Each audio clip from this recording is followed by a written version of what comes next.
안녕하세요. 저는 38살 결혼 6년차 되었고 사고로 인해 식물인간이 된 아내와 함께 살고 있습니다. 사고가 났을 때의 사건을 지금도 생각하면 하루하루 버티기 힘들 정도로 너무나 힘이 드네요. 아내와 5년 전 강원도로 여행을 가고 있었습니다.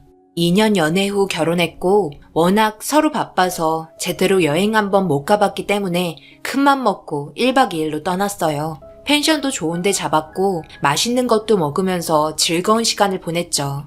그렇게 늦게까지 오래간만에 휴식을 즐겼습니다. 서로 대화할 수 있는 시간도 많이 없었기 때문에 주어진 시간에 많은 대화를 했죠. 그렇게 새벽 2시쯤 해변을 걷는데 춥다는 아내의 말에 펜션으로 들어가려고 차에 올라탔어요. 아내는 간단하게 한잔 했었고 저는 술을 싫어해서 아예 먹질 않았습니다. 그렇게 운전을 하며 아내가 좋아하는 음악을 틀어주고 밖에 야간 풍경을 보며 천천히 달리고 있는데 사거리에서 신호가 걸려 대기하던 도중 갑자기 저희 앞으로 차가 빠르게 돌진하기 시작하더니 결국 엄청난 충돌음과 함께 아내와 저는 응급실에 실려가게 되었습니다. 그런데 문제는 저는 차를 폐차시킬 정도로 엄청난 큰 사고였음에도 불구하고 제 몸은 기적적으로 타박상 정도였지만 아내는 식물인간이 되어버렸습니다. 그런 상황들이 저에게는 너무나도 절망적이었고 받아들이기가 힘들었어요. 저희 차량에 돌진한 사람은 사과 한마디 없었고 기억이 나지 않는다며 법대로 처벌받겠다는 말뿐이었습니다. 음주운전 때문에 한 사람이 평생을 식물인간으로 살아야 하는데 자신의 잘못을 뉘우치지 않는 게 너무 화가 났네요. 그리고 대개 이런 상황들이 오게 되면 꼭 사고를 낸 사람은 멀쩡하더라고요. 참 웃기죠. 처벌도 적게 받고 사과 한마디 하지도 않는 그런 쓰레기 같은 사람은 지금도 어딘가에서 잘 살고 있으니까요. 세상이 참 웃기게 돌아가는 것 같네요. 그렇게 아내가 식물인간이 된 지 벌써 5년이라는 시간이 지나버렸어요. 신혼생활 1년, 아내를 간병한 지 5년입니다.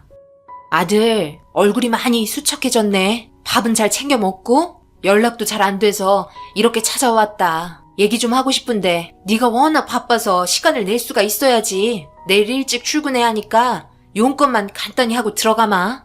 엄마는 말이야, 우리 아들이 이렇게 살고 있는 거 눈 뜨고 보기 너무 힘들구나. 서로 사랑했던 사이긴 하지만 현실이 너무 처참하다 보니 젊은 나이에 평생을 이렇게 살 거라는 걸 생각하면 엄마가 오래 살지 못할 것 같다. 그러니 이쯤에서 그만하는 게 어떻겠니? 그동안 너도 할 만큼 해왔잖아. 언제까지 깨어날지도 모르는데 아니 깨어날 일이 없다고 의사가 말했잖니. 엄마, 그런 말 하려면 돌아가세요. 정작 저는 가만히 있는데 왜 또 그러세요 또. 지금 전혀 힘들지 않고요. 예전이나 지금이나 제 사랑은 변함이 없어요. 그리고 떠날지 말지도 제가 결정해요. 수경이 꼭 깨어날 수 있을 거예요. 지금 치료 잘 받고 있고 수경이도 일어나려고 열심히 힘쓰고 있을 겁니다.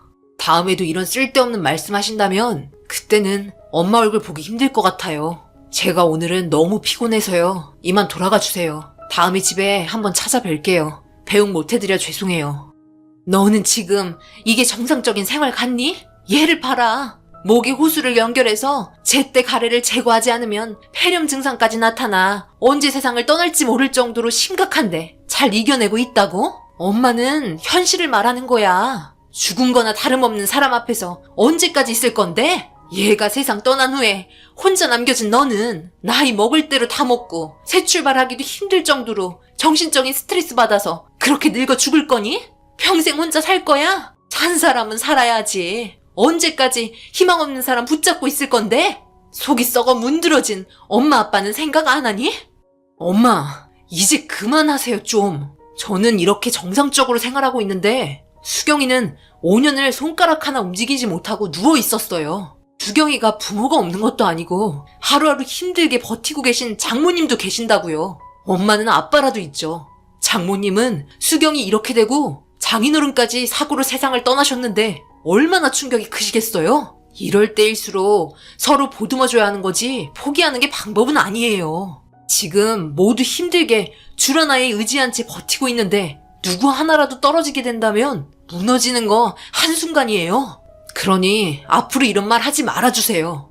엄마의 마음을 모르는 거 아닙니다. 하지만 아빠가 누워 있었다면 포기하셨을까요?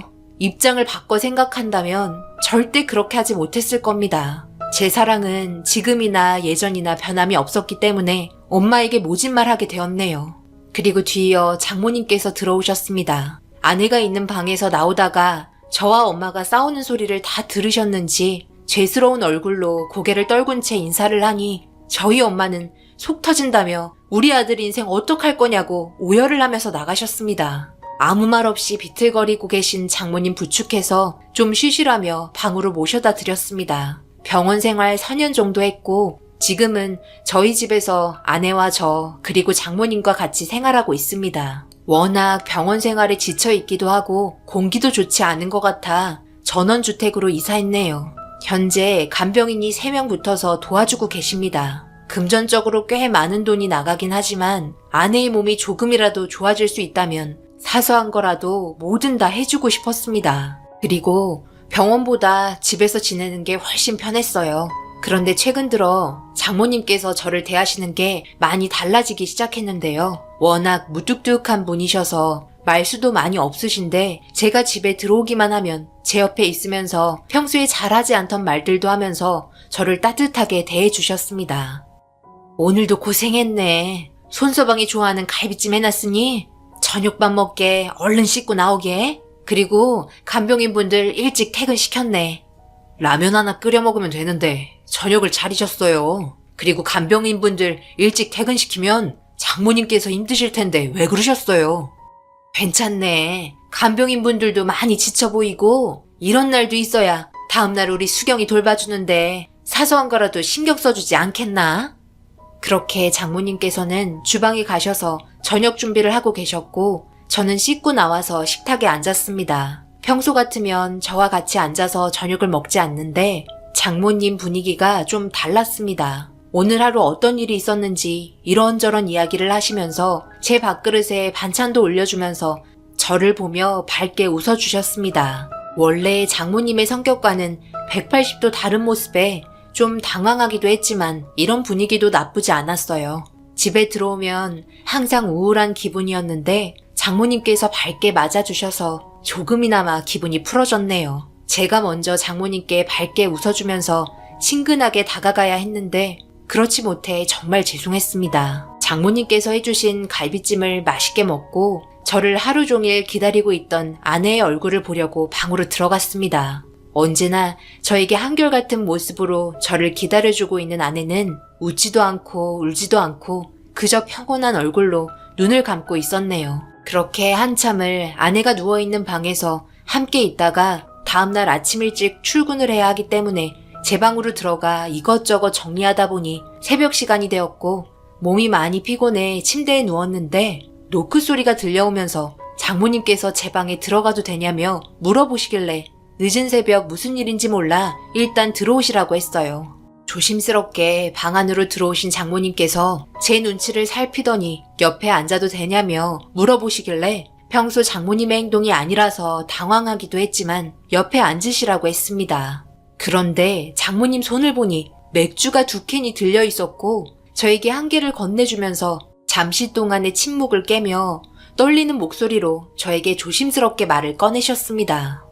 우리가 알고 지낸 지도 벌써 7년 넘었나? 수경이랑 연애할 때부터 봤으니까 그 정도 되는 것 같은데 그동안 참 많은 일들이 있었지? 자네도 잘 알겠지만 내가 워낙 말수도 적고 감정 표현을 잘 안 하는 성격이라 지금 이런 내 모습에 많이 당황했다는 거 아네. 그런데 오늘 아니면 내 마음을 표현할 날이 없을 것 같아 이렇게 늦은 새벽에 참고 참았던 속마음을 꺼내려고 하네. 우리 수경이 아직도 많이 사랑하고 있나? 하지만 그 사랑 오래가지 못할 걸세. 지금 현재는 자네가 아직 젊고 돈을 벌 수 있는 능력이 있어서 그런 거지. 시간이 지나고 자네 몸도 점점 약해지면 그때는 우리 수경이 감당하기가 너무 힘이 들 거야. 그때는 아마 별의별 생각이 다 들겠지. 그래서 하는 말인데 우리 여기까지 하세. 그동안 정말 고마웠네. 나도 자네에게 의지하면서 어떻게든 우리 딸 원래대로 돌아오게끔 해줬으면 좋겠지만 그건 나의 이기적인 생각일 뿐이지 자네의 미래를 망치는 일인 것 같아 더 이상 말리고 싶지 않네. 자네도 한 번뿐인 인생인데 이렇게 살아가면 내 마음도 편치가 않아. 하루하루 가시방석에 앉아있는 느낌이라네. 그러니 이제 지금 짊어지고 있는 짐들 모두 나에게 던져주고 이제 새로운 삶 살길 바라네. 내일 수경이와 이 집에서 나갈 테니 그런 줄 알게. 이제 우리의 인연 여기서 끝내기로 하고 더 이상 만나지 않았으면 하네. 내가 손서방 엄마였어도 똑같이 행동했을 걸세.